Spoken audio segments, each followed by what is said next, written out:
Baseline to baseline, you know how we do. Of course, let's jump right into it.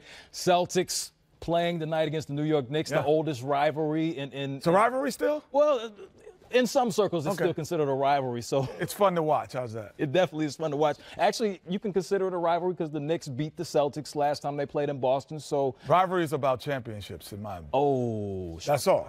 So Boston would say we're closer to that than New York. That's just real. That's just real. I don't keep it real. I keep it right. So what we'll do right now is we'll bring in Sean Grandy, the voice of the Celtics.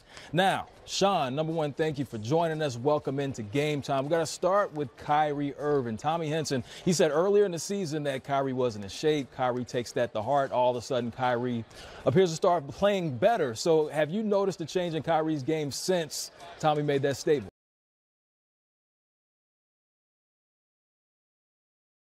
Keeps it every way there is to keep it. I think that, Kyrie is always looking for something external to sort of motivate him. I don't know if it was Tommy's comments, specifically that got a lot of play. I think Kyrie has been pretty focused and pretty locked in, and probably the most enjoyable thing, because he's such an offensive savant and does something every night that you've never seen before. But the way he's competing, he's never going to be Defensive Player of the Year, but the way he's competing defensively, the way he's leading this team, the way he has sort of stayed in the ear of Gordon Hayward while Gordon goes through this very difficult first part of his rehab and in his first season back, those are the things that to me have been most encouraging about the year that guy's had. Well, I would say, what's the million? Well, make it the $100 million question. So with all of the forwards that are there, the rumblings of, can I get my 30 minutes a night? Has that ever started, will start, and how is it going to be resolved? Everybody's waiting for it, Kenny. Everybody's waiting for it to start. I think the bigger issue, to me, the biggest issue for Brad Stevens has been not a guy who played 29 minutes who's now playing 24. It's who is playing with who. And can you get those minutes going to be quality minutes? It's not Terry Rozier's 5 or 6 minutes coming off his total from last year. It's what can he do in those minutes? Which combinations of guys fit together? And on the one hand, it's an embarrassment of riches. On the other hand, it should be pointed out the Celtics, the last 5 games, clearly been their best 5 of the year. They won 4 or 5, the best offensive team in the league in that span.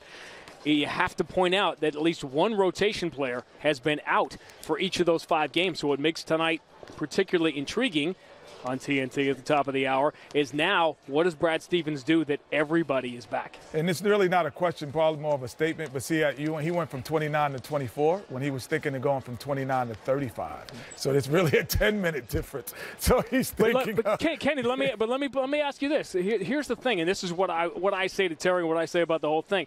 This isn't the old day. You can play 24 minutes and still get paid. Because if you're playing 24 minutes on a winning team and you're going to the playoffs and you're having games like Terry Rozier had last year, you're going to get paid by somebody regardless of whether it's 29 minutes or 24, right? Yeah, you will. But I think the one thing as a competitor, the one thing is when you're sitting and you're watching and you don't feel like you're part of the reason why you win, that burns at you more than $5 million or $1 million. It really burns in your soul when you say, man, I'm not part of the win. And even though guys are winning, I'm not part of it. Very true. I think it's exactly right, and that's why there isn't as much angst now, because the Celtics are winning, and winning makes all that other stuff tends to go away. That it's a much bigger issue how many minutes everybody's playing when you're 10-10 versus when you won 4 or 5. You mentioned that record of 10-10. Marcus Smart was coming off the bench when they were 10-10. Since he's been inserted into the starting lineup, they haven't lost a game. Now, he's clearly a rotational player, but talk about the impact that he's had specifically, because you mentioned different guys playing with different guys. How has this impact playing with this group of players been? Well, not a revolutionary move to put a defensive player in with an elite offensive player and pair them in the backcourt. I think Brad Stevens' reticence to do it was the trickle-down effect, because now it means you've got 2 guys. In this case, you've got Jaylen Brown, you have Gordon Hayward, and the aforementioned Terry Rozier. All of these guys now coming off the bench. It's just one more starting spot that gets taken up.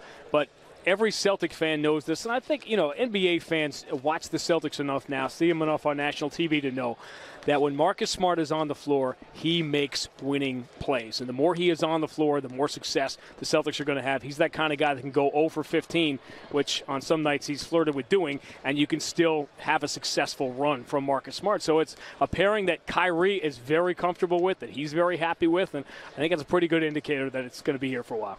Someone else who's going to be there for a while, Jason Tatum. We all know about his performance last season in the playoffs. This season, second in the team in scoring, leading the team in rebounding. But he's had to make somewhat of adjustment. We heard about him working with Kobe in the offseason and the rumor just shoot it every time. Talk about his adjustment and how he's, I guess you can say, trying to find his role with playing with all these talented players. How's that adjustment been for him? There's an old story about Mickey Mantle talking to Ted Williams at an All-Star game decades ago, and when he got done, he was so confused. He had so many new information talking with a prodigy like Ted Williams that he went 0 for 20 right after the All-Star break. I think you wonder about Kobe and all that time. It got a lot of play. It's a sexy story, obviously.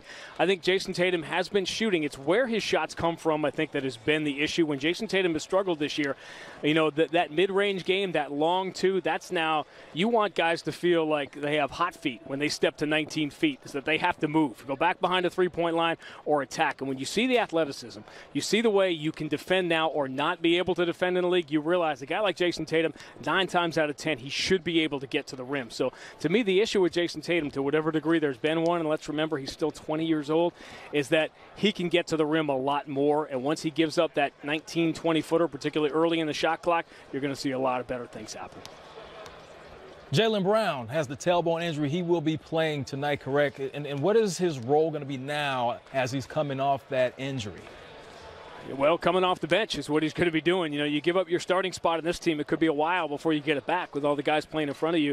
You're talking about Marcus Morris and Marcus Smart, two guys who generally have been starting here the last few weeks, and they're playing extremely well in their roles. It's also the other benefit here. They are the two most vocal locker room guys. And so you have a little more cachet, Kenny.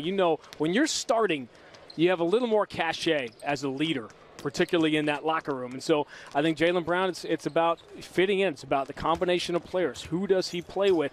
He's going to defend at a very high level. Offensively, his numbers are not good. But remember, this is a guy, he's the guy that gets that call to guard the best guy on the other team virtually every night. That can wreak some havoc on your offensive numbers, and I think it's a matter of, he came off the bench his first year plus, and I think he'll get used to doing it again, at least for a while.